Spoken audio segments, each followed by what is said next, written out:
It involves much more than just the critical minerals. I think some of the, certainly what I think Ukraine understands and what is doing today with the depends on your support. This.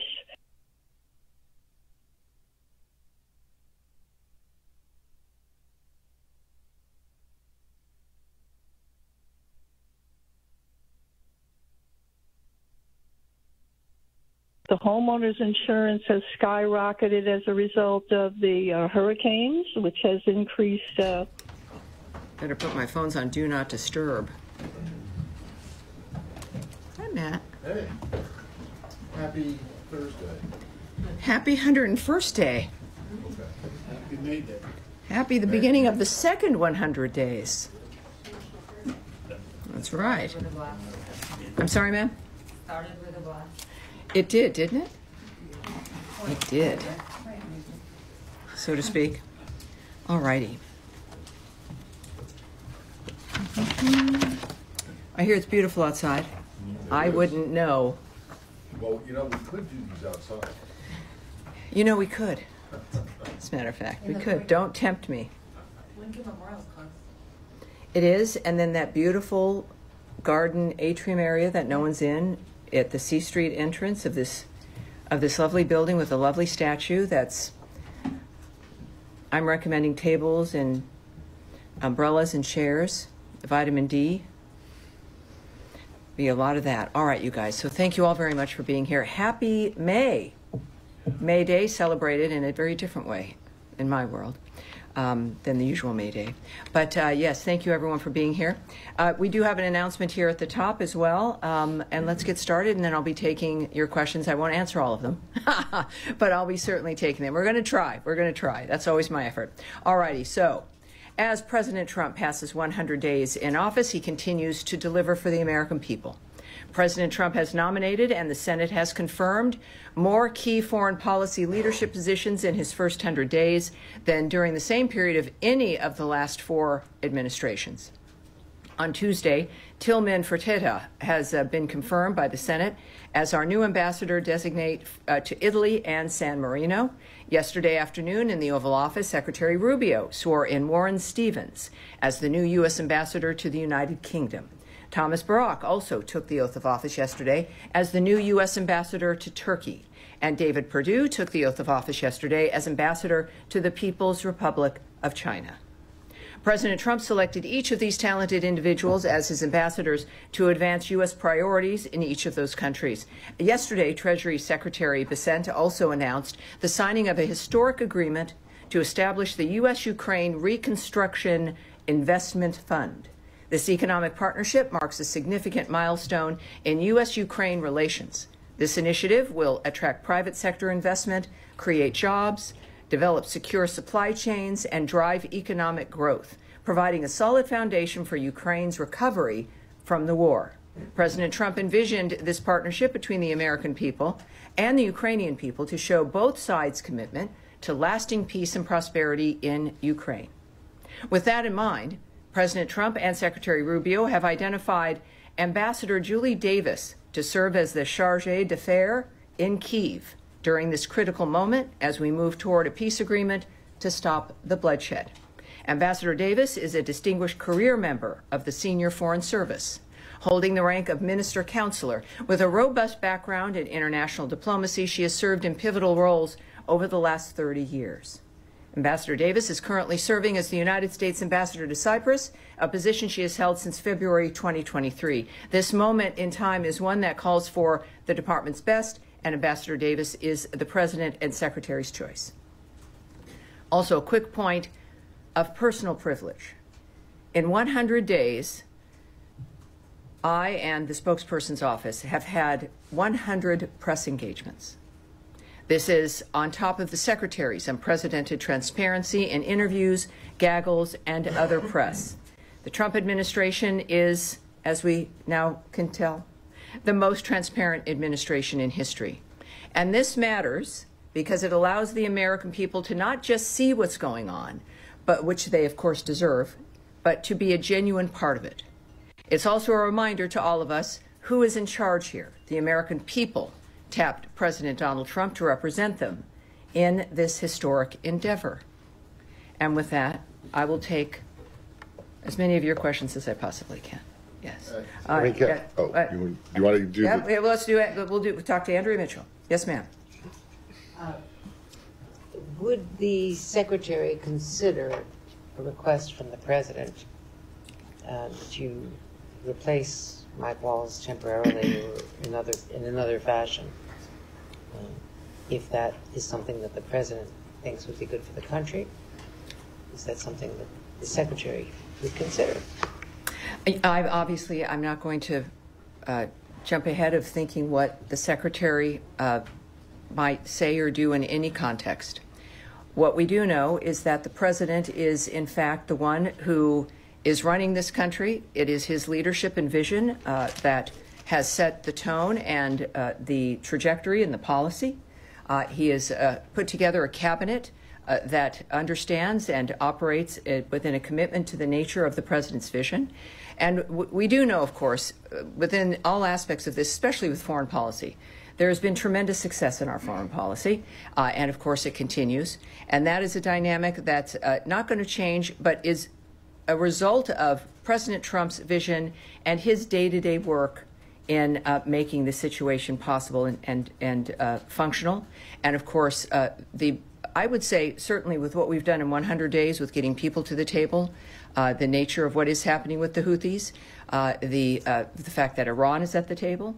It is a tremendously successful foreign policy, and whatever the President decides, it will be successful. Tammy, All right, now, so we've got a lot of activity down here in the first row. Something that's just come out from the President. Yeah. So All right, great, terrific, terrific. The President has just written on Truth Social that Mike Waltz is going to become the new U.S. ambassador to the United Nations. Well, there you no go. longer the National Security Fabulous. Advisor. And in addition to that, he says that in the interim, Secretary of State Marco Rubio will serve as National Security Advisor while continuing his strong leadership at the State Department. Do you know how long he's going to be serving in both roles? It is clear that I just heard this from you.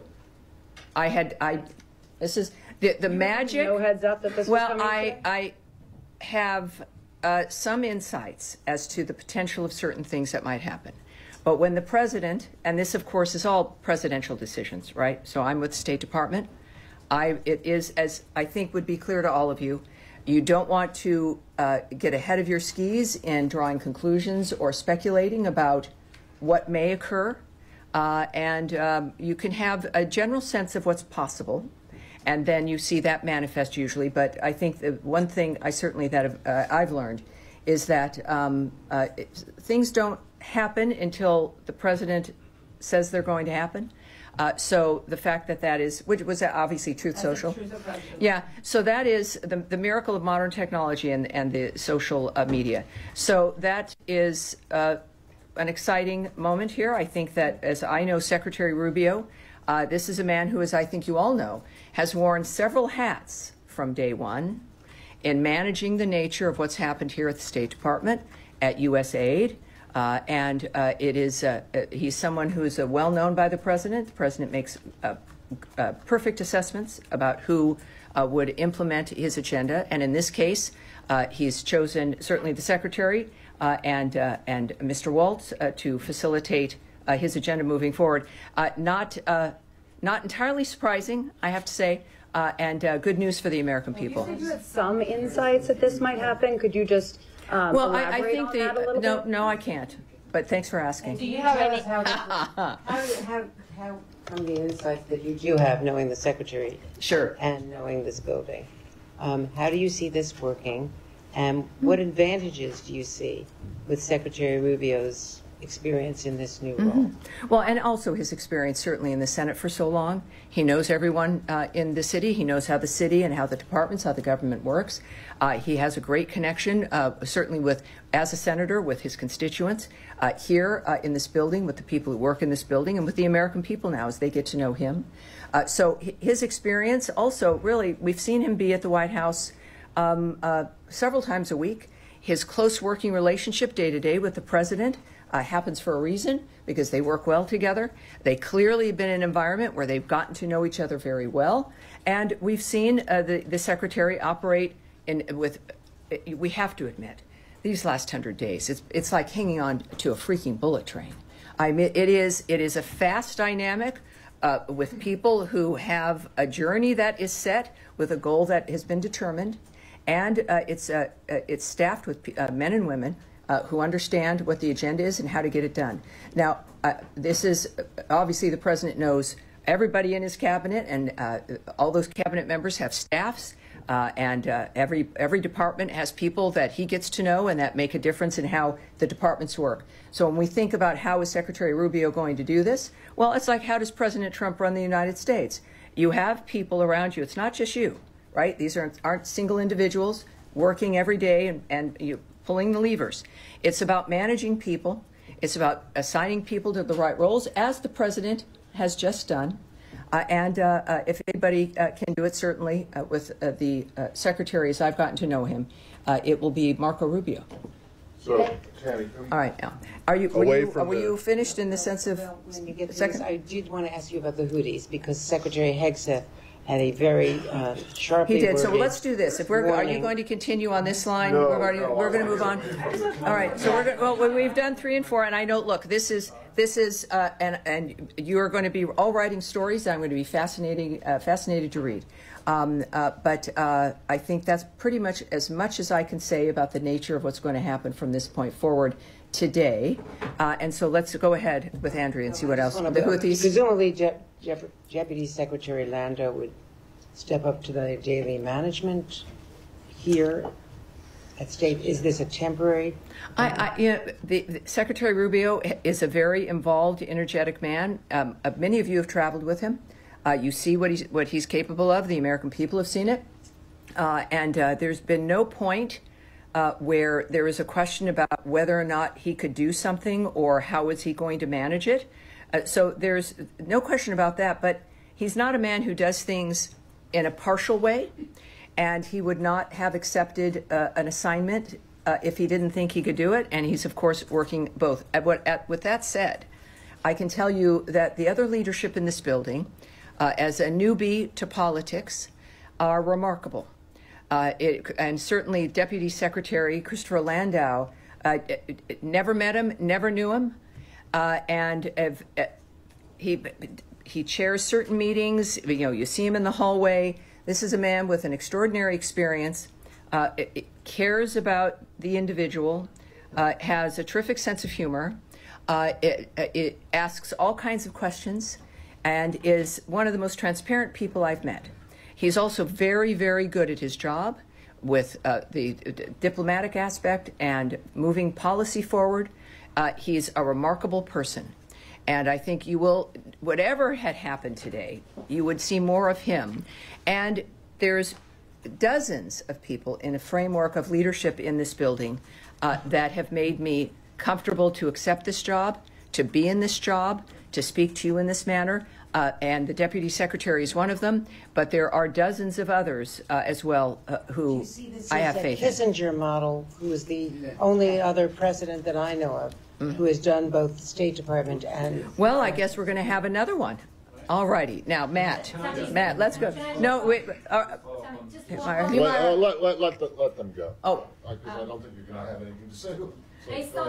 Based on the insight that you have, do you have any indication when Secretary would have received the call from the president this morning, last night? Anything? No, I can't reveal the nature of the details of any exchanges like that. Can I just All right. So now, yes, back to you in a moment. Subject. Matt is. You're not ready? He's relaxing at this point. All right, that's fine. That helps me. That helps me know where we need to go. Yes, go ahead, dear. Can you help us understand why this reshuffle is happening, or what it says about the administration's policy priorities that these moves are taking place? I think what it says is what his first term said to people: is this is a man who is very active, day-to-day, involved, knows what he wants to accomplish. Things also sometimes change. I'm not going to guess at the decisions President Trump makes. What we do know is the results of those decisions. And I've said a few times in this room, as people try to look at the minutia, of necessarily the why or how many of one thing or a piece of gossip in a newspaper, that what really matters is the end result and what gets delivered. And I think that it is, for all of us, whether it's any kind of business, is being able to be flexible in a dynamic, in a moment when you feel the need to be flexible. Clearly, this is the president's decision, and he made it for a reason, and I trust him, and the American people will see the results. All right. Yeah, go ahead, please. Now, right after him now, we'll continue, sir.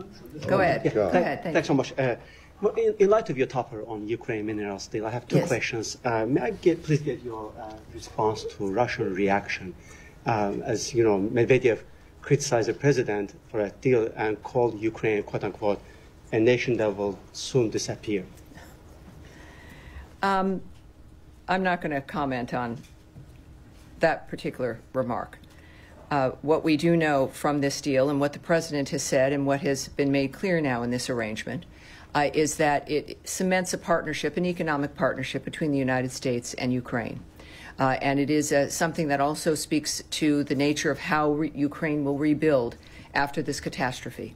It is a terrific deal. I think that it is, and again, it's the U.S.-Ukraine Reconstruction Investment Fund, and it involves much more than just the critical minerals. And I think some of the, certainly what I think Ukraine understands and what we intend is that this is not just a financial arrangement. This is a bonding between two countries that will make a difference for a nation, certainly in Ukraine's situation where they have a friend, and the rest of the world will notice that when you have a friend like the United States and when we are in business with you and in your nation, it creates a stronger national security for everyone involved. And certainly in this case, when it comes to the profits that are generated, that is then reinvested into Ukraine for the rebuilding dynamic that is going to obviously have to happen. It's a time where, as the secretaries noted just a few days ago, as I mentioned to you, as a matter of fact, on Tuesday, that it's time for both of the nations involved in this conflict to come up with concrete proposals about how this conflict ends. And this relationship now with Ukraine reinforces the commitment of the United States to that nation. It's for the world, it's better off. It also reminds the American people and the world that support of another country can take many forms, and that national security can be reinforced in many different ways. And that's what this arrangement accomplishes. And on that line, Tammy, the president last week was explicitly clear when he posted out a clear message to Putin saying, Vladimir, stop. Is there any disappointment on your end that Vladimir has not stopped?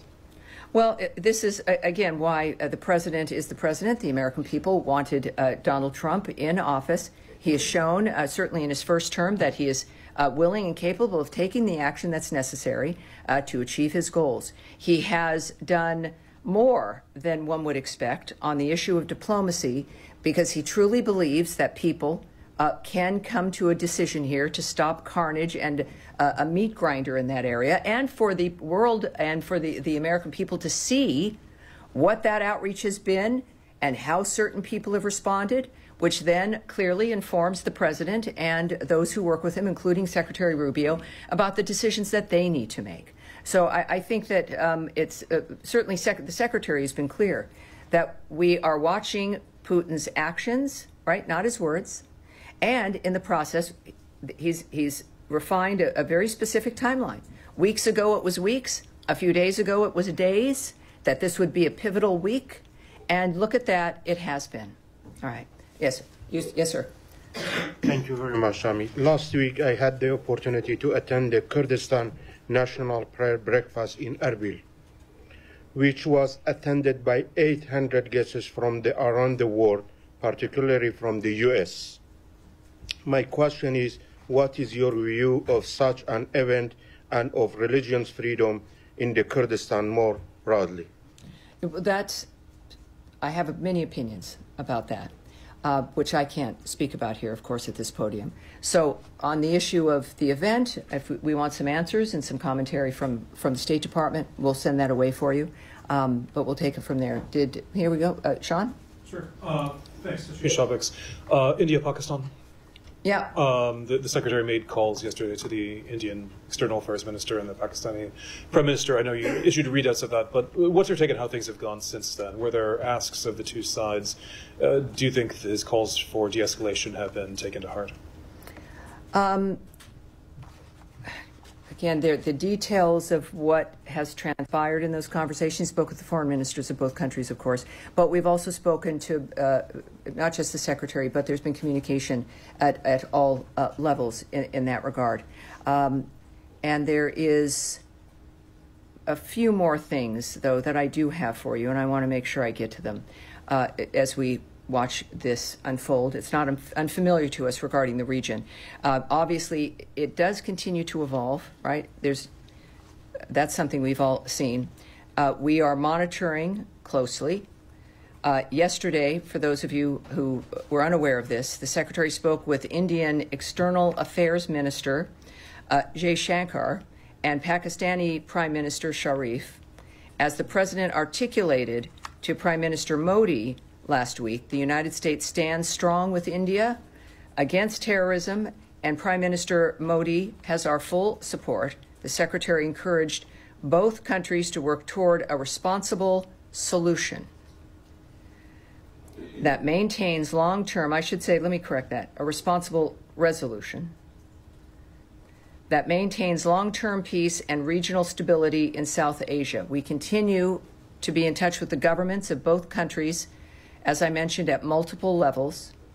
And that's what I have for you in the sense of the general overview after those phone calls. You want to follow up on that? And we have, I see all of you. We'll continue. We'll continue. But just to follow up, and they said that there's been since then. I mean, the calls to de-escalate. Do you think those are being heeded? And are there particular asks, particularly of the Pakistani side? I know that all I can say is that, and what has been conveyed here, is that there's constant involvement. This government is in constant communication. We are asking for a responsible resolution from both parties, and beyond that, there's nothing I can give you any other details. But we're involved. All right, now you had some other. All right, back right there. Thank you, Chani. Two questions, one on Syria and the other one on Iran. I'm sorry, please, one at a time, please. Syria and Iraq. Yeah. Iran or Iraq, please. Yeah. All right, now, please, let's not, I know there's a lot of, this is a room where many of you are reporting for certain regions and for certain countries. There is a lot of passionate things going on. These are existential issues.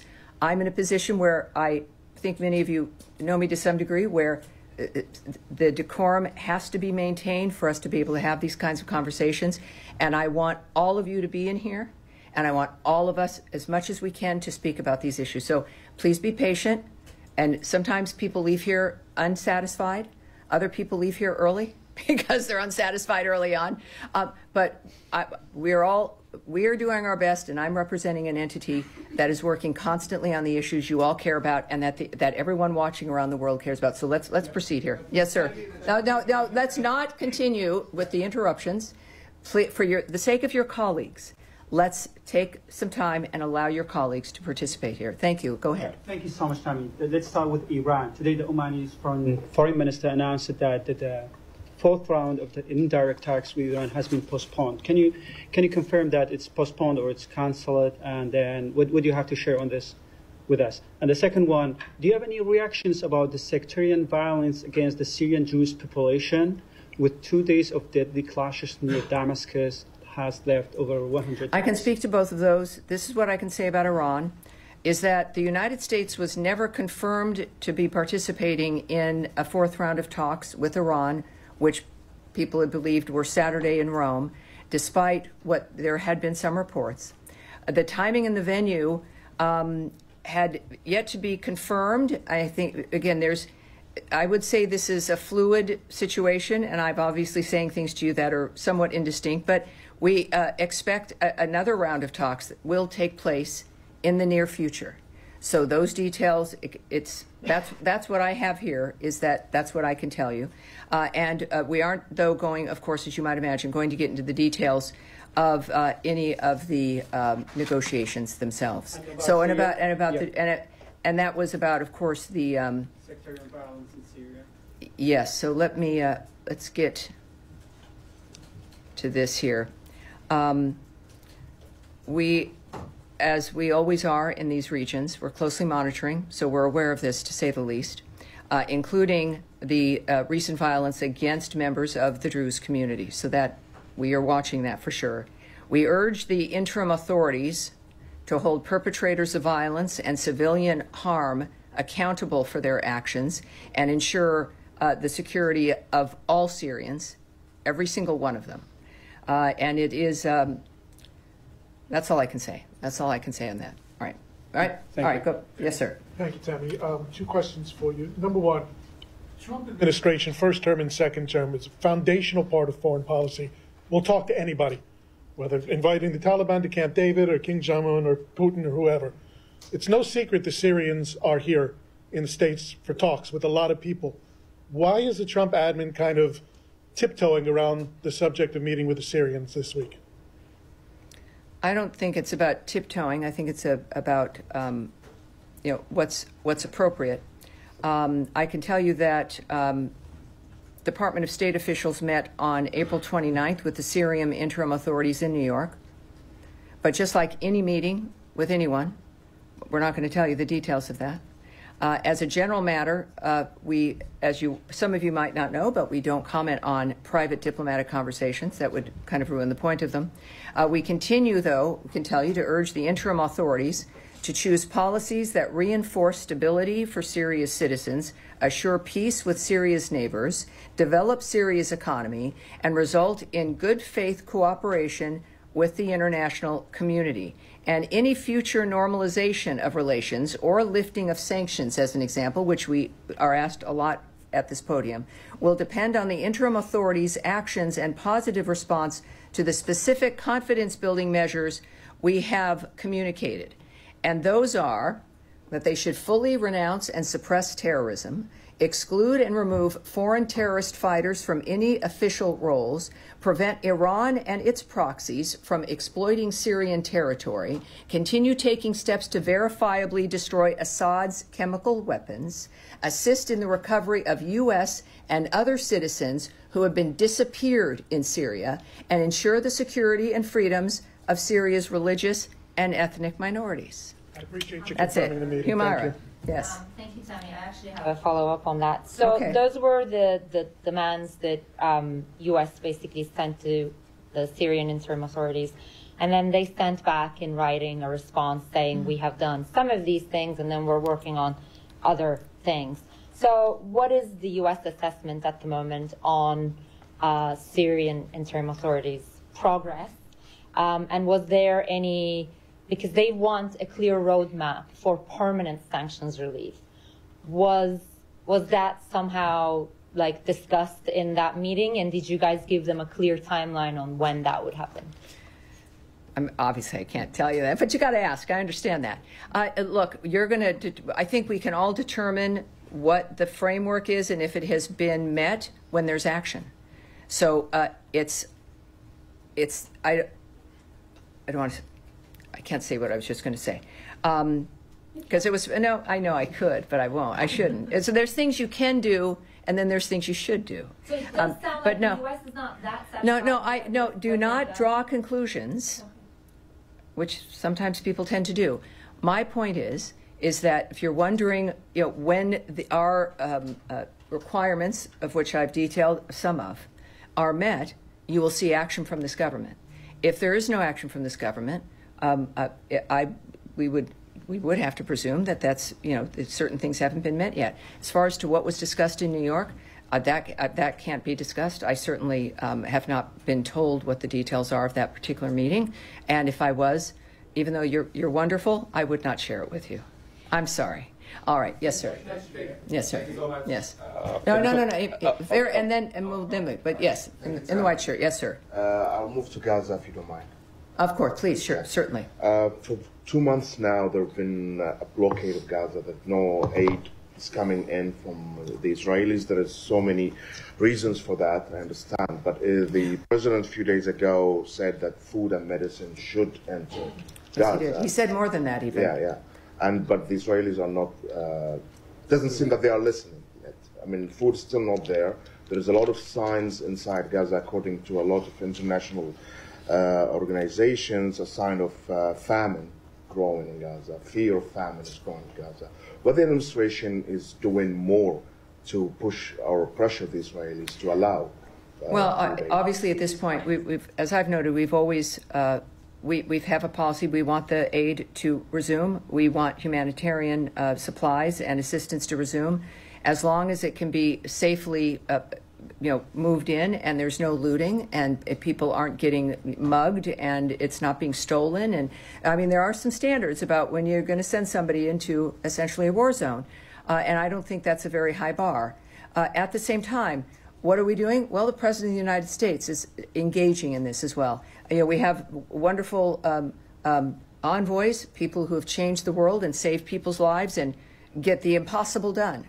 And then you have Donald Trump, who said in more detail, I have it for you here, he said regarding Gaza, we've got to be good to Gaza.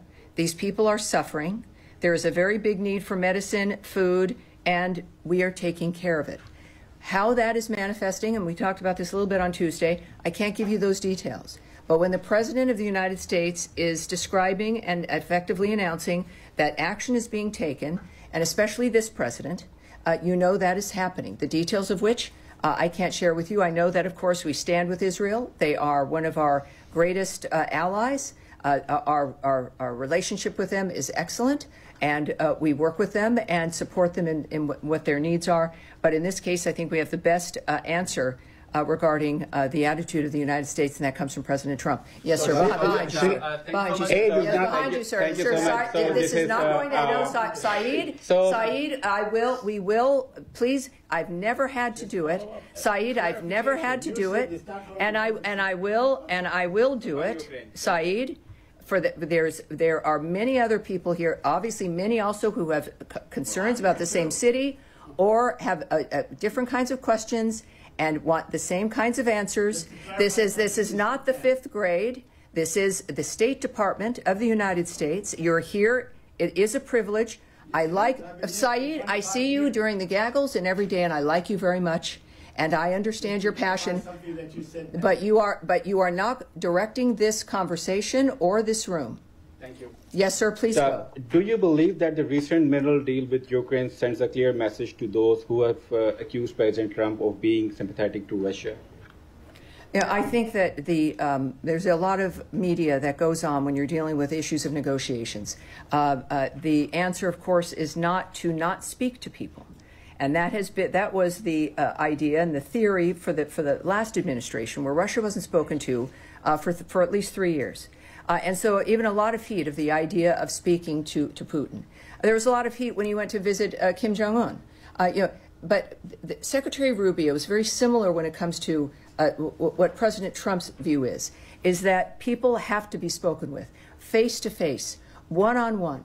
That diplomacy is about human beings making arrangements, talking about things, finding a common ground.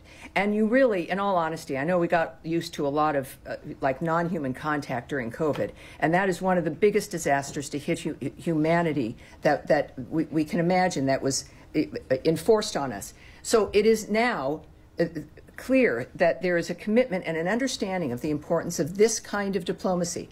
So I'm not going to guess at the nature of what President Trump and Putin might discuss. I do know that President Trump is doing it for a reason, and that is to accomplish an end to bloodshed and massacres. When you think about it, it's something that has to happen. That is what has always driven him. And with Ukraine, the same situation.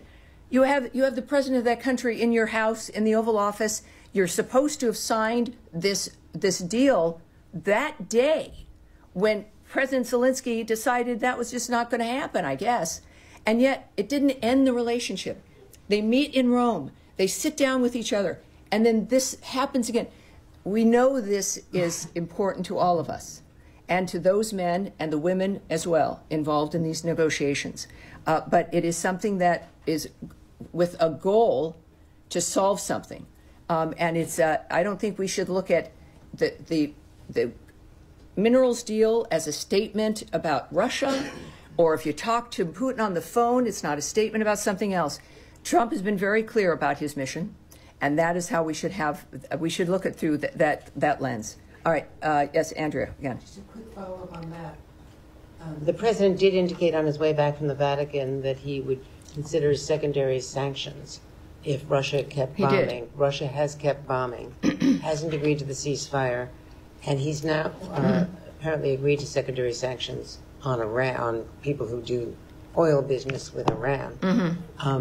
Is he considering secondary sanctions on Russia? Well, we know, again, that he's stated his willingness to do that, about the nature of, clearly we're not removing any sanctions that currently exist. The president wants, in every action that we've taken as a nation, to do it diplomatically. That he clearly, because of the commitment to it. And yet, he knows also that there's another part of the world, a whole globe, that needs some attention. And the secretary has also made it very clear that while our style will change, the methodology of how we contribute to this will change, in that we will not be the mediators. That is what I mentioned on Tuesday, and the nature of how this would change is we certainly were still committed to it and will help and do what we can, but we are not going to fly around the world at the drop of a hat to mediate meetings. That it is now between the two parties, and now is the time that they need to present and develop concrete ideas about how this conflict is going to end. It's going to be up to them. Yes, Eric. Eric? Yes, excuse me. Yes, Tammy, thank you. I wanted to ask, so many times in here we're asking about the day-to-day things, but since we just passed 100 days of the administration, if you could describe kind of writ large what you think the biggest accomplishments of the administration have been on the Russia and Israel fronts, and also what you see as the biggest challenges at this point. Well, I think it's very simple. It's the fact that the parties are talking. In every single dynamic, the parties are talking. And that is an accomplishment no one else has been able to do. I think this reinvestment fund, this deal that has just been signed, is so critical in that it is going to be generational, and it will make the difference for Ukraine at every stage, and provides a kind of national security that nothing else really could when it comes to the way the world views Ukraine. So I think getting them to the table, changing the idea of the world of what's possible, and this critical minerals deal are three really very big things. Challenges? All right. Saeed, would you like to say something, sir? Thanks for your patience. Thank you very kindly. I just wanted to follow up yes, sir. For you to clarify. Yes, sir.